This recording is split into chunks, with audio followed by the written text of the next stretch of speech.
I've found a lot of people that think that they're going to cut costs and DIY it, or like take over manufacturing or finishing of their project, don't end up following through with that.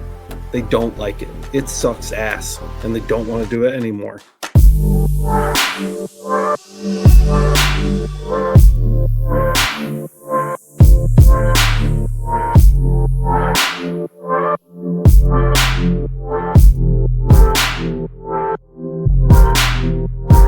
It's the Laser Source podcast, the #1 podcast if you love cats, all things kitty and catty. Do you guys have cats? I know you do, Kyle. How's Mr. Teddy Bear?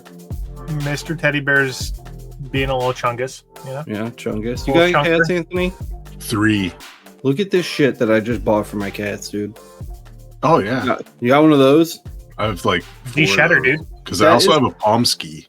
So a literal straight up like metal rake that you just like rake your animal with. It's the most intense thing ever. And it's crazy, dude. I pulled like a whole nother cat's worth of like fur off of it, like 2 hands worth of fur. Because he's getting old and he sucks at cleaning himself now. So it's all like jacked up and like little clusters, you know? And this just like extracted it. It was crazy. It's not really the cat podcast, though. It's the Laser Source podcast, the #1 podcast if you love lasers and all things related to lasers and maker things. Brought to you by Johnson Plastics Plus, a very special sponsor. We just published a really cool episode about their slate, which most of you that are here live have probably seen. But if you haven't, go watch it. It's very, very cool. We cover all the different kinds of slate on all the different kinds of lasers, and we have a lot of fun with it. I think I'm going to release kind of like a B video on it, because in it, Chris and Rihanna were both there to watch me shoot. You guys see the slow-mo shot of Rihanna dumping the water onto the slate. We only kind of like sprinkled that in because it didn't end up being that useful, but I kind of want to upload a video of like the full take of that because it is really cool, along with the uninterrupted like dunking the plate into the bucket and then pulling it out and drying it so you can kind of see the entire process. Because we just kind of talk about it here and there during the episode, but we don't actually show that entire process. So I thought just like a mini follow-up episode would be cool, that where we kind of just like let that stuff be what it is without getting constantly interrupted. Do you think that sounds cool, or do you think that sounds like a skip?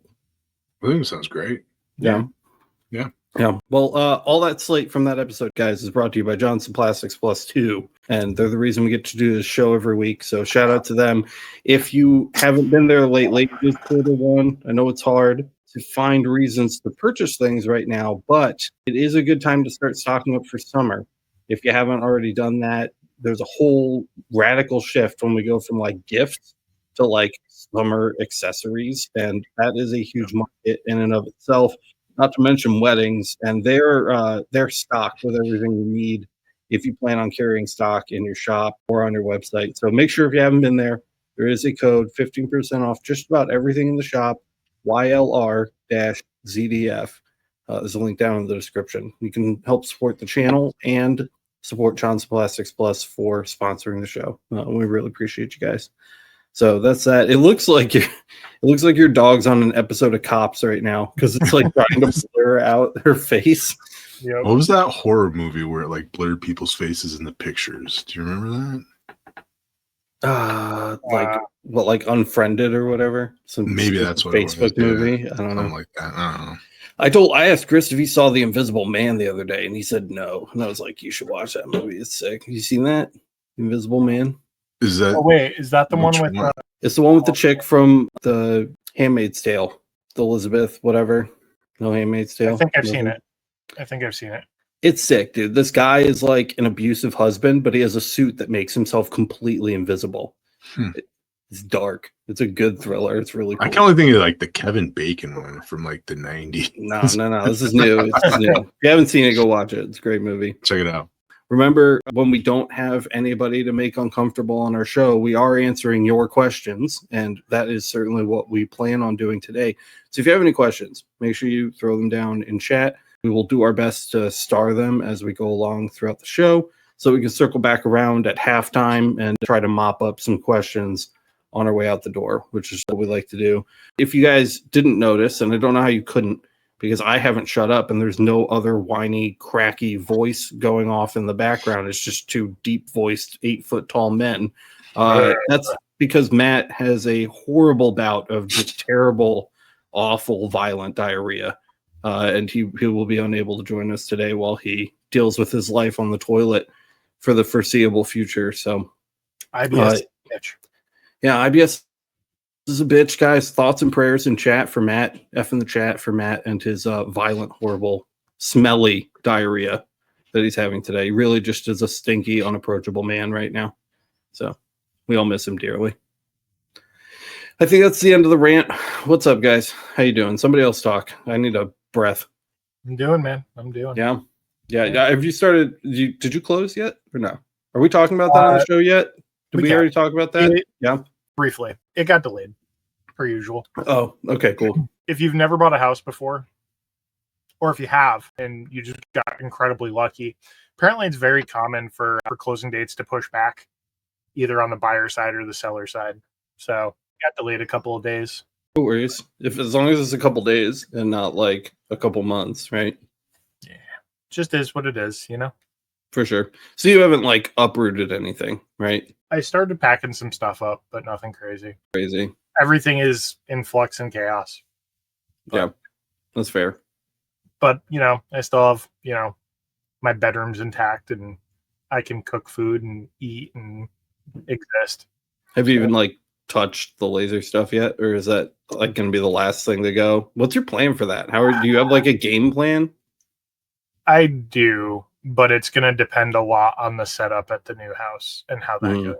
Mm-hmm. So this isn't getting totally uprooted until I get exhaust and everything set up, probably. It'll be interesting to hear about how you decide to tackle that when the time comes. Because I feel like that's not something that we talk about a lot. Yeah. I'm thinking about doing kind of like a garage vlog, like a setup. Today, this is what I did kind of thing. I don't know. Maybe everybody in chat, give me some feedback. Let me know if that's something you're interested in. If you want like, you know, like a 5-10 minute like rush through what I did over the course of a couple days to kind of like get set up in a new space. Yeah. I'd like to see you like mobile instead of contained in the basement, you know, like moving about, see some like boxes stacked up. Hey guys, what's up? It's Kyle over at Laser Everything. Today we're doing this stuff because it's a vlog. I'm the space I work out of with all of these machines, and I keep catching disbelief with this, but it's like I'm working with about 90 to 100 square feet, which is like absurdly tight. The space I'm moving to, I have roughly 800 square feet with maybe a little more wiggle room. So it's a lot more movement potential and a lot more organization potential and a lot more setup and other things that I plan to do that I won't disclose yet because that'll be a surprise for a video. But are you trying to do like as little downtime as possible, or is it more of like pack everything up and get it right the first time rather than like a sprint? Get it right the first time. Yeah, so you're gonna go a little slower, a little more methodical to just try to get things a lot more organized. Yeah. That is not how I do things. When I've moved throughout the building, at the very least, because you guys know me, I like to room hop in the building that I'm in. It's always as little downtime as possible. So I will just pack up the bare essentials, and then I'm left over with like literal tons of like just extra shit that I'll need eventually, but it only ever gets unpacked when I need it. So it like the space slowly evolves over time. I don't think I've ever done a move with the machines where it's been like, do you do the living out of boxes things, and as you pull stuff out of the box, it finds its home? Yeah, absolutely. 100%. That's exactly what I do. Which is horrible. It finds its home, though. Yeah, eventually. We're just starting to get settled now after the move into the most recent, like, of the studio spaces. I feel like I'm just getting settled. You just moved into a place, Anthony. I mean, like, air quotes, just moved in, but did you have a plan when you got after it, or did you just kind of random?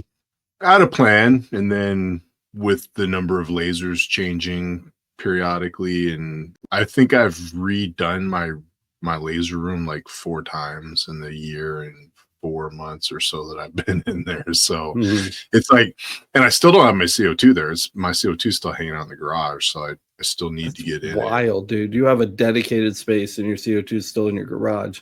Yeah, well, it's a lot of like just putting it off though, because my CO2 is so big. So big, dude. I have to literally, I'm gonna have to turn it on its back and slide it through a doorway and then put it back on its feet. So it's just something I'm dreading and haven't been really eager to. You guys remember when I like went home for a winter essentially, and I like had all the machines upstairs in our old house? When I moved out of there and moved most of the equipment back to the shop, I paid somebody, and it was the best thing I ever did in my life. I like paid someone to move that shit. I didn't touch nothing. And I would do it again and again and again, dude. For all the machines that I had to move, for everything that they had to do, including the Ranger, which was upstairs in that second floor down that tight ass stairway that Jimmy dragged it up, it was like $800.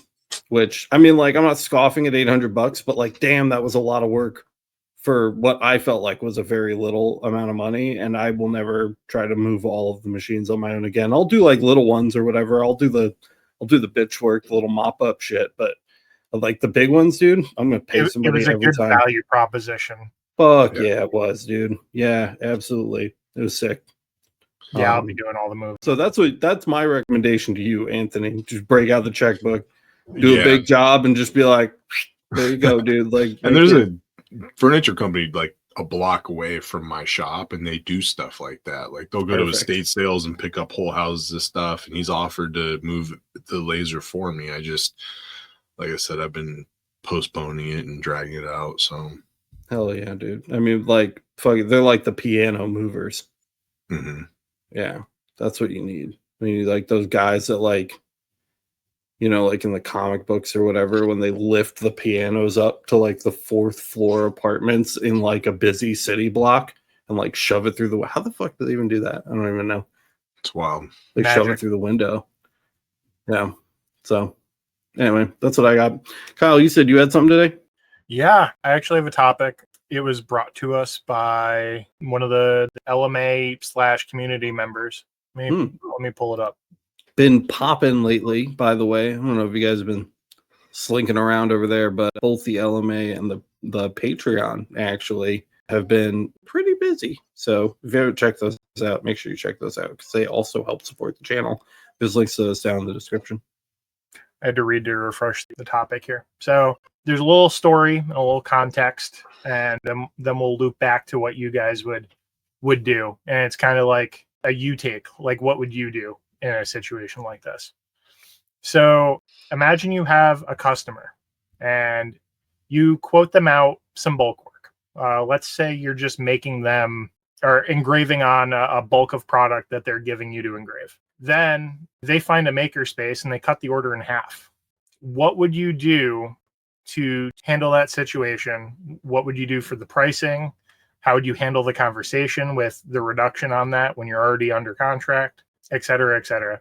And the other piece of that is, how do you feel about makerspaces renting their space out for-profit businesses? So I guess 2 questions. Do you got any thoughts on that, Anthony, or do you want me to go? Yeah, I can start because I always have feelings. Yeah, go for it. I feel like, well, to answer the second question first, the maker spaces, I mean, I'm neutral on it, I think. I mean, I think a makerspace is a great idea, and it gives people access to machinery that they might not otherwise ever be able to afford or get access to. So I think they're great. And I think a lot of people do have kind of like when Justin Laser was on the show, he talked about how he got started with a makerspace, you know, so they have the ambition, but maybe not the funds or the resources. So I think working a for-profit out of a makerspace, as long as there's no rules against it, you know, if the makerspace doesn't have something set saying you can come in here and do crafts and hobbies, but we're not going to have you coming out whipping out a bunch of, like, you know, mass stuff to sell, then go for it. Personally, as far as the first part, if I've made an agreement with somebody and they want to change the terms of the agreement, I guess I'd have to know, have I already ordered merchandise for it? Because if I already ordered merchandise for it and they want to cut the order, that's going to change everything. Because a lot of the stuff, like say with cups or other stuff that you order a bulk of and you get a bulk discount. Well, now I'm stuck with either half of the merchandise that I'm going to be holding on to until I can sell it, or I'm trying to return it, but that's going to mess with the pricing and stuff. So if you have customer provided product. Customer provided product? Oh, okay. Yeah, so cool. let's say the bulk order was to engrave 100 of provided items and they knocked it down to 50.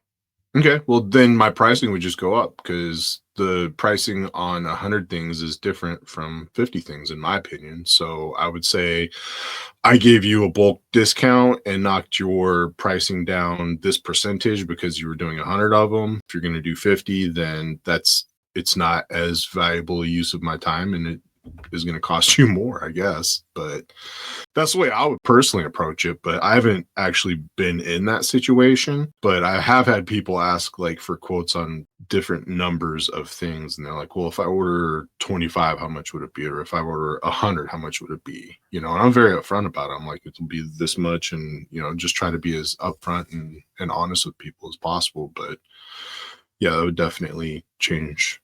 That's good. That's good shit. I go for as little friction as possible approach. So I really kind of like would try to, and I have been in this situation before, almost exactly, like multiple times. But I would, have to assess internally, like how much is it really going to F me if I don't change their pricing? Like did I screw myself when I quoted this initially, or is there wiggle room in my quote? Because if it's still a decent value, a lot of times I've found, and I teach people how to buy lasers for a living. This is my job, right? I've found a lot of people that think that they're going to cut costs and DIY it, or like take over manufacturing or finishing of their project, don't end up following through with that. They don't like it. It sucks ass and they don't want to do it anymore. So I go for the non-friction route. I will even honor the original terms if I'm not going to eat it. If I'm going to eat it, then obviously like we have to have a separate discussion. You know what I mean? If it's going to cost me money, we're going to have a separate discussion. But if I'm still making money and just not as much, like I will try to be just as easy as possible. I will try to be as close to the original agreement as humanly possible, where it still is just not like actively fucking me over. And then outside of that, dude, I let them go, because I think the vast majority of the people that have put me in that situation end up continuing to be customers, because people really, really don't like doing that kind of work themselves. And they think that they'll be okay doing it. And they think that they're going to save a bunch of money and make so much more than they were if they had to outsource that work. But when they're standing there in the maker space and it's the 8th hour on day 10, and they've still got 1,500 pieces left or whatever, they are going to be agitated. And they're going to be wishing that they just spent the money and had you do it because you got it done during your 9 to 5, So I try, and that's not always the case, obviously, but I definitely don't go out of my way to be a douche about it or like punish them for doing it, because in my experience, and I didn't know this right off the bat, this is something I learned over time, but in my experience, the vast majority of them, or at the very least half of them, end up coming back and being like, never mind, that sucked ass, my bad, let's go back to what we were doing, and I'm like, cool, dude, like let's do it, open arms, and those were long-term customers that I feel like if I had been like militant or malicious against in like some kind of following of what we had in writing, they probably wouldn't have returned. So I would recommend exercising some caution when it comes to enforcement of that kind of stuff, because like sure, you have the right of way, I guess, in that situation, and you could push and shove, but those people obviously have the money to be paying you to do that work. And I think a lot of the time, if you just let them realize they'd rather do that, they will end up coming back. So it's my 2 cents. How do you feel about the makerspace part of the question? You're muted, big boy. I know. I just realized that. I think just to kind of bounce off of what you were saying, I think a lot of it ends up being like just the way you approach it too. Like you said, being militant about it. Obviously, if you're like, no, and you draw a hard line and pound your fist on the table or anything like that. But I think there are certain ways to kind of explain to people, like, you know, the way, the nuances of what we do and kind of how, you know, and if you take the time to just kind of like be really communicative with them, I don't think it's as much of a problem. So I think there's a way to do it where you don't have to be the bad guy necessarily, but and obviously there are times where you will make concessions and you just kind of bite it, like you said. And I think you just kind of have to be kind of coherent enough to understand the difference between the two situations, where you can be firm with somebody and get what you need, and when maybe it's time to back down a little bit and take one for the team on the first one, because you know they might be back with another giant order. So yeah, I agree with what you said wholeheartedly. I think you just kind of have to read the situation. So yeah, in terms of context of the job, I think they were large custom box engravings that were going to take some time. So they weren't quick jobs either. So, and it was a fairly decent quantity. So I see a lot of people are talking about shop minimums, and this is well beyond the cost of a shop minimum. I made that assumption. Yeah. Kind of assumed that was the case. Yeah. So just to clear that up, but the way I kind of take it is, obviously, if somebody wants to cut their business down or their job down, whether it be for cost or for another reason, or they just want to try doing something different with part of the things that they're doing, and they're leaving it to you to, you know, have a reliable backup for the rest. I mean, it's one of those situations where you can't hold it against them. And in my opinion, I'd kind of follow the same lead as you guys, where I would do my best to accept the fact that, okay, the job is changing. Don't get militant about it, because all you're going to do is push the customer away instead of trying to earn back their business by showing them you're the better option potentially. And yeah, I mean, if you're giving somebody a bulk discount, my opinion on that is make sure you're writing in that there is a bulk discount due to the quantity. So that way you have a little bit of recourse to explain to them that, hey, you dropped the quantity in half. I need to adjust the price a little bit because I did give you a bulk discount, and it's no longer, you know, it doesn't fall in the same bulk value. One thing that I thought about too while you were talking, Kyle, like just as far as leverage and like recourse goes, is like every job that I take over $200, I take a 50% deposit too. So you don't, like, they're not holding all the cards in my head when I'm running through the scenario to begin with, you know, which I think allows me to be a little more lenient because I have half their money already, you know. So I take deposits. It makes your job so much easier when you have half of their money already and you're renegotiating the terms of something when they've already given you half of the cash. It's definitely helpful. So just wanted to pepper that in there too. Yeah, for context of the makerspace thing too. So apparently this person used the other half of the product to run the job in the makerspace on their own. For the makerspace's hours, it took 2.5 or 3 full days of runtime on, I think it was a Trotec or an Epilogue. So basically that means 2 to 3 days of full, no community people have access to this machine because one for-profit business used it. I mean, you know what, dude, about that, because I didn't really comment on that because I thought it was dumb, and I still do. But like, that sounds like the makerspace's problem to me. Because if you have a skate park, you run a skate park, you teach people to skate, right? And there's 5 kids that come in and push the other kids off the half pipes and cuss and throw their soda cans on the ground and fucking tear up the plywood or whatever. And you let those kids come in every day and fucking terrorize everybody at the skate park. Nobody else comes to your skate park anymore, and then your skate park goes out of business. So I think if you have a makerspace and you fucking let that same asshole come in and run 8-hour jobs and chew up the one of like the 2 CO2 lasers they have for 8 hours every day, and people don't come, like another one will prop up. They're not hard to make a makerspace. It's not like a difficult thing if you have some financial capital, and they're more common now than they've ever been in the history of anything ever. They're all over the place. So I think if you want to tank your business by letting the punk ass skate park kids ruin your skate park, that's the makerspace's problem. It's not really my problem as the owner of a business that's competing with the makerspace. You know, that's like the makerspace. Here's a curveball for you. It's a public makerspace. It's free to use, run by a town. Dude, I don't know. Take it up with the town board. You know what I mean? Like, go vote for something. I mean, back in the day when you went to the library, I get it, but use the computer, they would kick you off after a certain amount of time. Be like, "Hey, other people are waiting, so wrap it up, and go."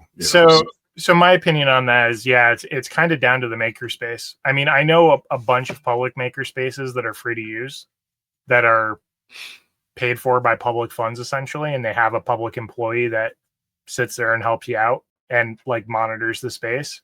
There are people who have burned out their welcome by basically running jobs that were too long, that they were told were too long, and did it anyway, or abused. Okay, so whatever. Replace my skate park in the example with public pool owned and operated by the town, or a park where you're supposed to be able to go to throw a barbecue for little Timmy's 6th birthday party. And I think that it stands regardless of whether or not somebody's going out of business. You know what I mean? The town isn't going to sit there and put up with a bunch of punk ass teenagers throwing beer cans at little Timmy while he's trying to have his birthday cake. So why would they deal with this asshole monopolizing all of the machines in the public makerspace? You know what I mean? Like there are mechanisms that exist. This space doesn't exist in a vacuum, is what I'm trying to say. Like there are mechanisms in place. There are town officials that deal with this kind of stuff. Like raise your voice, be a squeaky wheel, get the grease, you know? Like do so. If you don't like it, do something about it. I think that person could be dealt with, whether or not we agree with if it's kosher, I guess. Yeah. You know, kind of know where I'm coming from. I don't know. I just feel like our opinion about it is irrelevant. Yeah. In terms of it being a business or not, it seems irrelevant to me because they are kind of there for, in this case, it's a public utility, right? Like it's there for everyone to use. So business or not is irrelevant to me. But if you want to call it time abuse, that's up to the people who are running the facility. Yeah. Shared but varying opinions. There you go. That's our specialty. Something like that. Different enough to pretend it's interesting, but not different enough to actually argue about anything. Too bad Matt's not here. I know. Yeah. Diarrhea is a bitch. That's what he gets for being the contrarian. So I can't tell if we're freezing or if we're all just being awkwardly quiet. Awkwardly quiet. Yeah. Awkwardly quiet. Oh no, we're just being awkwardly quiet. Cool. Then I have something to talk about. Check this out. It's the entries for the coin dealio. What is it? What's your little thing? I'm having a stroke right now. The coin challenge. All right. What was the theme this month, dude? 90s horror. So it's 90s horror, kind of to fly in the face of Valentine's Day. Yeah. Yeah, I guess we just kind of picked it. I try not to go with like, it's going to be Christmas or anything like that. Just I let everybody choose, like whoever chimes in, and everybody kind of like agrees on the theme and we go with it. So I'll offer a little guidance or suggestions, but I try to let everybody pick it. So yeah, that one was dope. If you guys haven't participated in this, where can they find it, Anthony?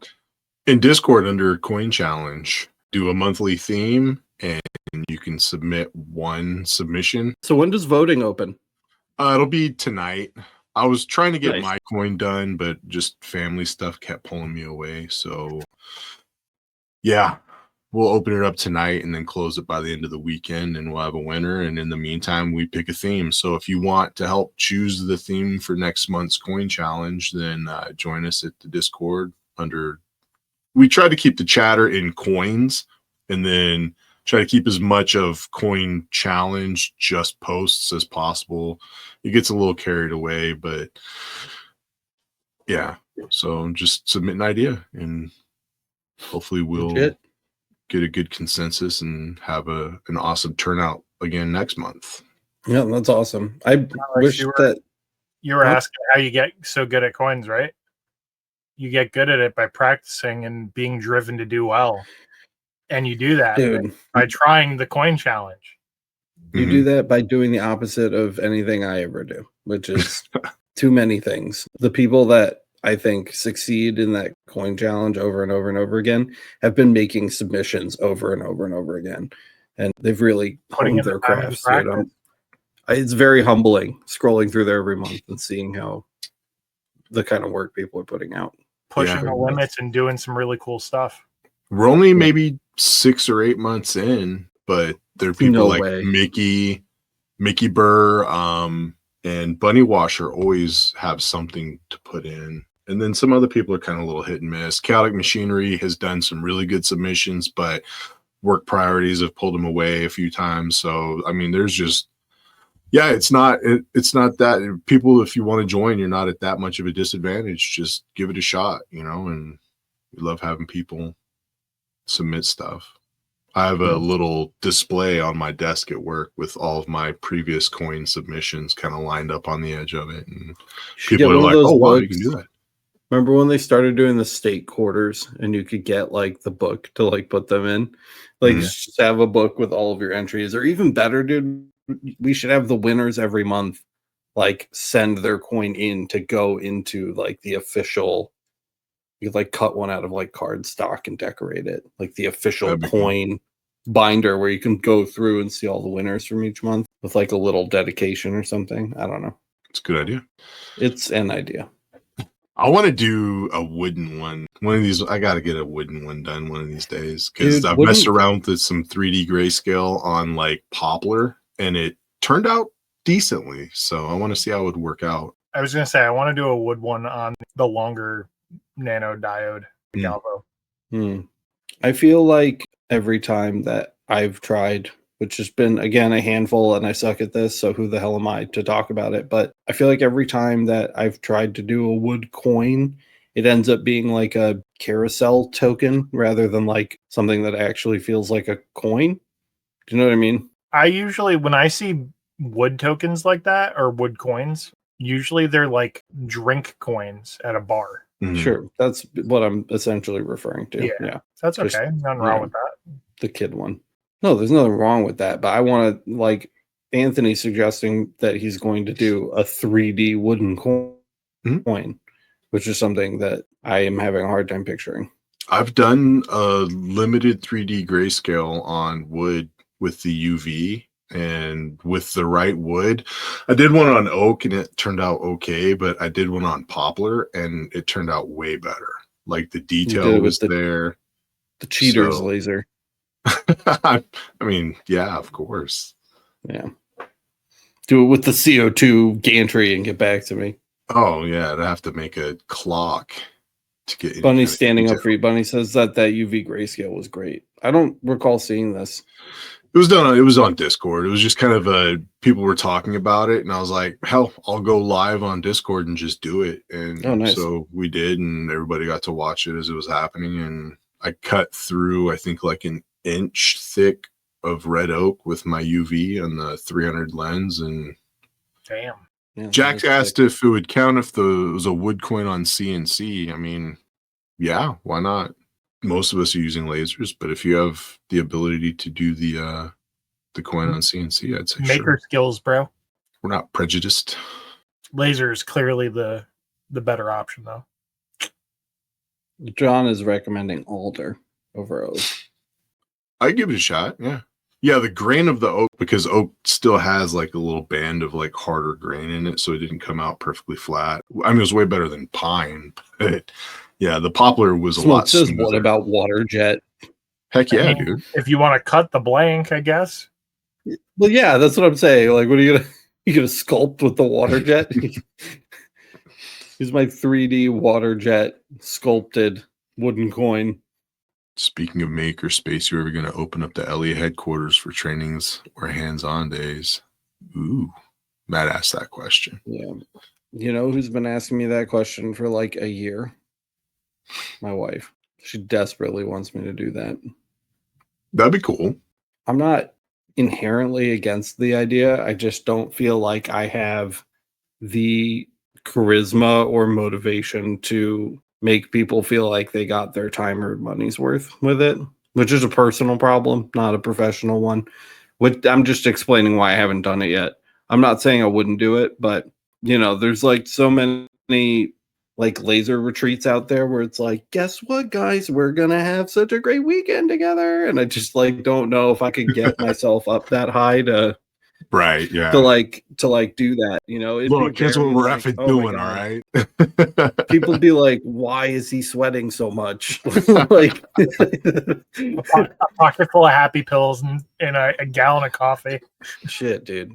Like I would do it. And I think that the people that were dumb enough to sign up for it would probably have a good time, but yeah, I don't know. I have like mental blocks against it. That Miranda really, really, really wants me to do it. So there's a good chance that it'll probably happen at some point because the boss says so. But you're shorter than I thought. I am.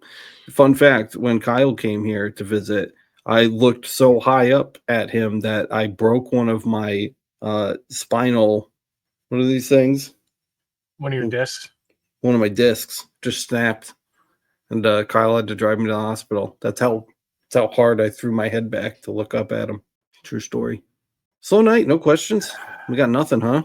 We got a couple little ones from before. So Mike says, any guesses on how much xTool's laser welder / cutter will be when it hits Kickstarter? They're doing a welder cutter now? Apparently. I saw a graphic on a community post earlier, and I don't remember who posted it. It might have been xTool official. I have no idea. But the laser cutter welder combo units already kind of have a price range in the market.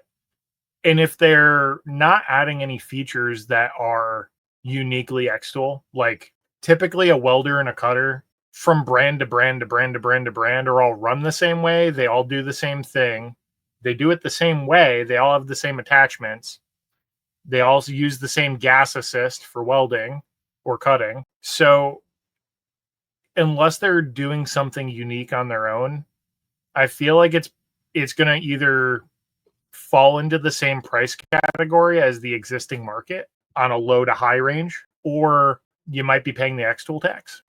Because the unique thing with xTool desktop products is they have their own software, they have an ecosystem, they have a built out way of running their machines, and the welders and cutters are typically not run by desktop software.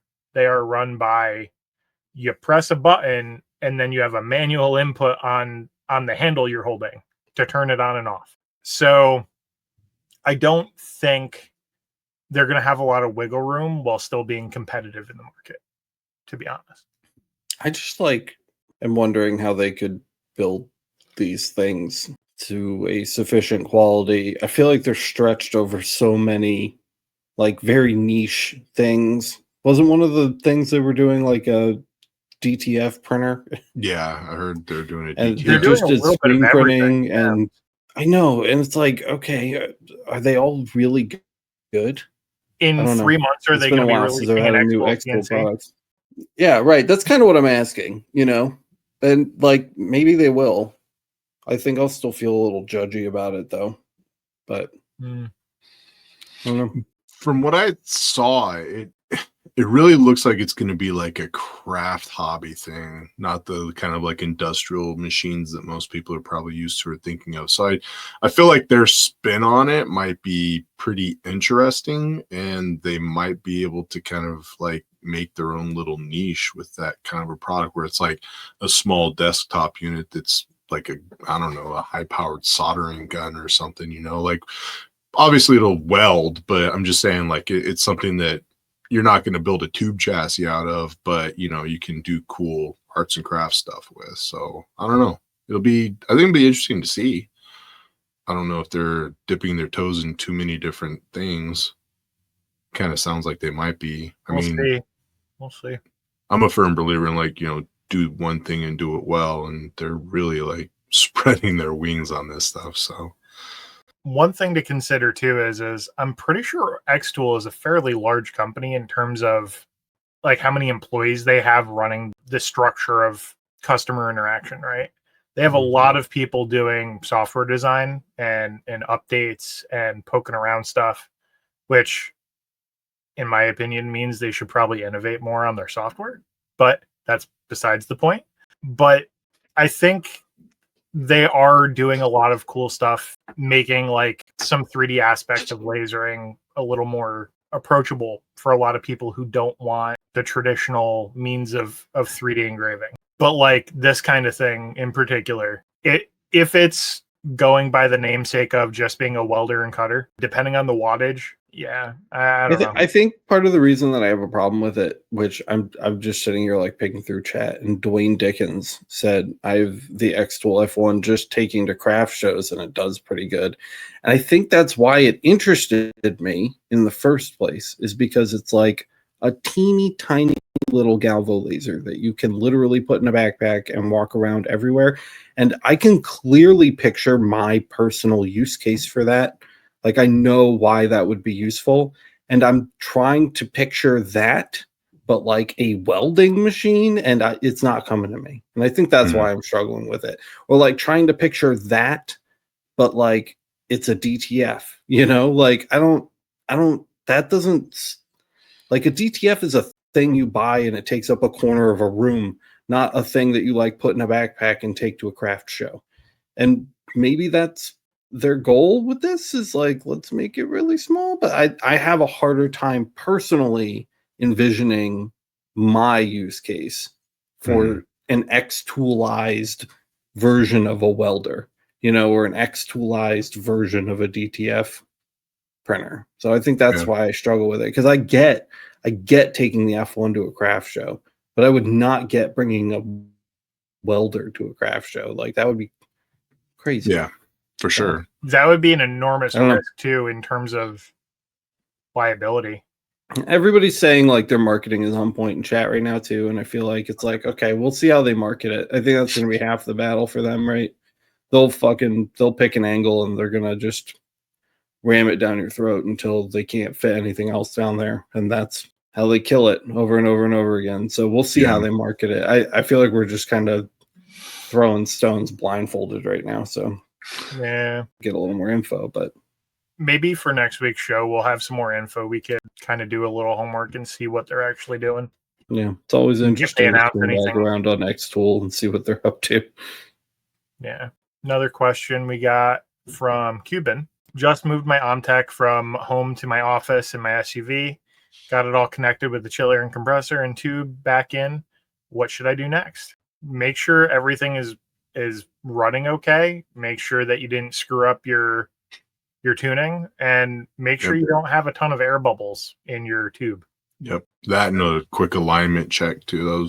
The air bubbles and the alignment check were like the two things that popped into my head first. Oh, your bed height, right? So your honeycomb bed is running on a gantry, basically, that goes up and down. And on the corners of the gantry, you have a Z-axis rod that it rides on. There's like a little tab that holds on to the gantry, and it moves up and down. If those became disconnected, or if they're connected with a belt that might have jumped teeth, your bed might actually be sitting a little cattywampus, I guess you could say. Make sure it's all at the same height on all four corners, especially if you hit any bumps. That can do you dirty next time you go to cut something.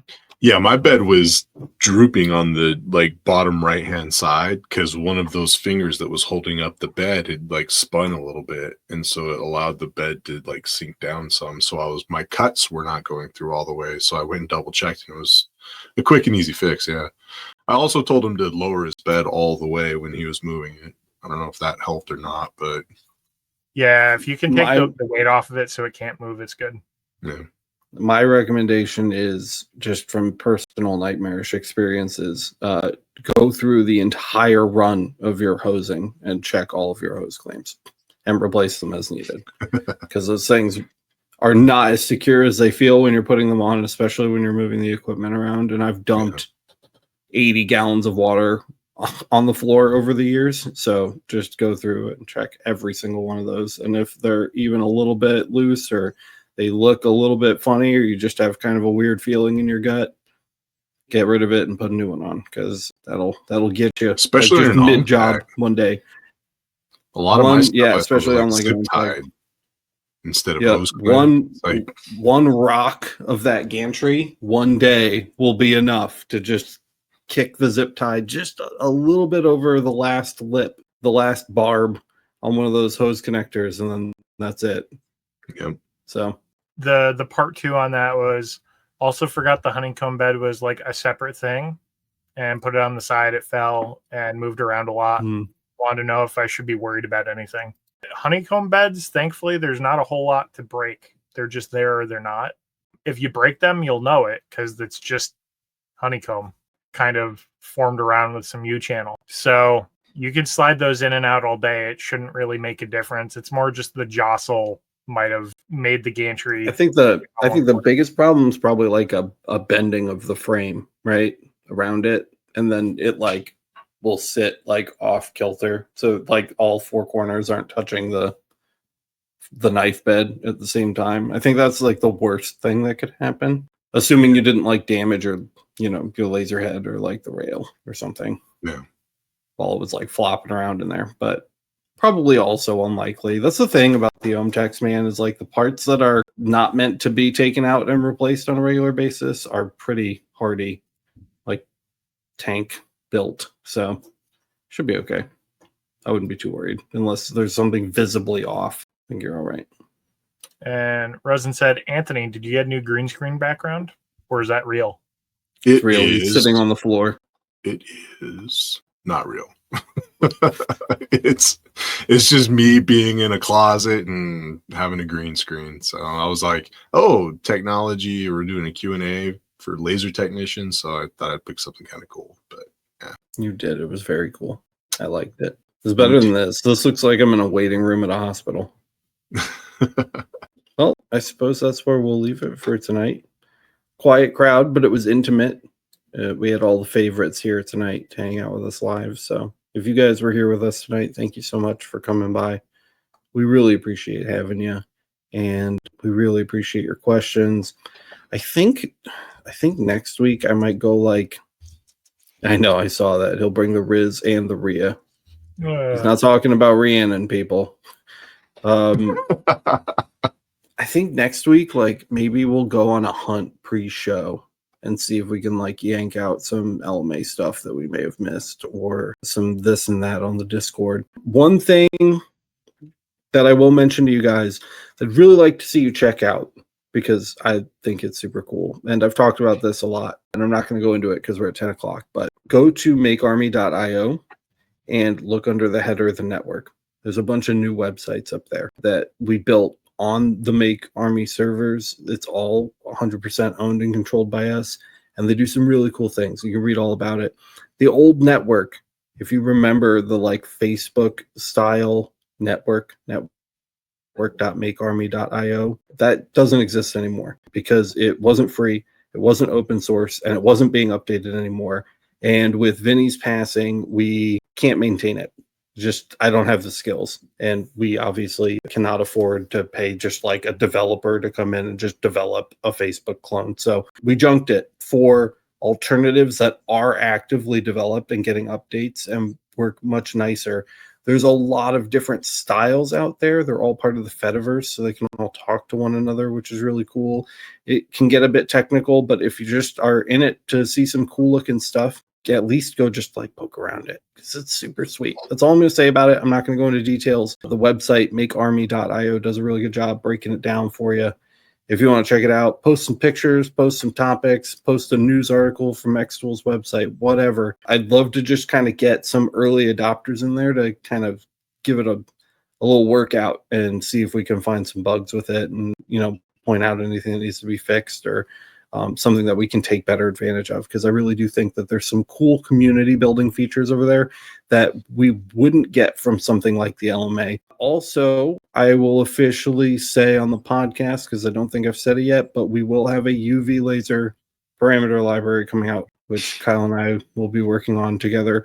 Rhiannon and I, over the last few episodes of the show, have been starting on our half of things. We have the Ingu, of course, and Kyle, Matt, Anthony, and everybody else on the planet has the JPT. So we're going to see about kind of cross-checking these settings and getting something in stone and up. It's certainly not going to be anywhere near the completeness that you'll see from our other libraries right off the bat, But if you've been here long enough, you remember that's how it was for those libraries too. We built them up by doing, monthly updates to them over many months. And that's probably how it's going to go with the UV too. Kind of a slow crawl at the beginning while we get things kind of worked out. What's up, buddy? So something to look forward to, because I know you guys have been asking for that for a really long time. So is the community database a thing still, or? Absolutely. Yep, it's still there, and it's still 100% free for anybody who wants to check it out. Find those at DB database db.lasereverything.net, and then just check out the community parameter library link. There's libraries for every kind of laser except diode, I think, which Kyle asked me recently. An LMA member had said they wanted us to add a diode community one. It can be done, but I have to do a little more reverse engineering on Vinny's work to try to figure out just how he had it all set up, and I'm going to have to modify some of his code, and it's going to be a time-consuming project. And we've been putting out a lot of video content lately, and I've been trying really hard to stay consistent with that. So when I find the time to kind of like jam that into the cracks, it's something I'll certainly look into. But right now, this is going to be videos and the UV parameter library, but we'll circle back around to that. There's a good number of com marker users on the Discord. I'll see if I can coerce them into submitting some com marker, since their source is allegedly, in-house developed or whatever. So it might have a little different nuances from the JPT sources that I think they're fairly similar to, but I mean, I can see if I can get some of those guys to chip in with some community settings that you could add to. Yeah, so. And the real beauty about those community parameter libraries is that you can find people with the exact setup that you're using, which really reduces the variance between settings big time, and can save you a lot of time trying to dial things in, as opposed to using something that's more of like a standard starter library, which is more what we kind of are used to dealing with around here. So it could be a very valuable resource if we can get people to participate in it a little more regularly. But again, it's not really up to snuff right now. I think a couple of the submission forms are even broken. So like if you wanted to submit a setting right now, I'm not even sure if you can. I'm still kind of, again, cleaning up the mess after Vinny passed. So it's on the table. We're looking at it. We're working on it. And that's stuff that I hope to definitely kind of rectify in the nearish future for you guys. So sweet. That's the status update on that. Go check out makearmy.io. Go sign up for the LMA or the Patreon if you haven't already, and you guys enjoy listening to the show. 90% of our funding comes from viewers just like you, maybe more, 95%, and we wouldn't be here doing any of this if it wasn't for you. So thank you guys so much for always being there for us. I really do appreciate it from the bottom of my heart. Thank you, Anthony, Kyle, for being here with me for another night. And again, guys, thoughts and prayers in chat for Matt. Hopefully he's navigating his brutal diarrhea episode. I heard that he had gotten it all over a couple of his pets, his kids, his grandparents. So we're hoping for a swift cleanup and recovery. Rip to his beehole, he says in chat. Bunny Washer's asking if I have any scars from Vinny hitting you with the laser. No, only Jimmy has done that so far. Hopefully he's the last person that does that to me. And unless you guys have any other notes, I think we're done. I think that's it. All right, cool. Well, thank you guys so much for watching, and we will see you next week, Tuesday, 9 o'clock, right here for the Laser Source Podcast. Love you. Bye.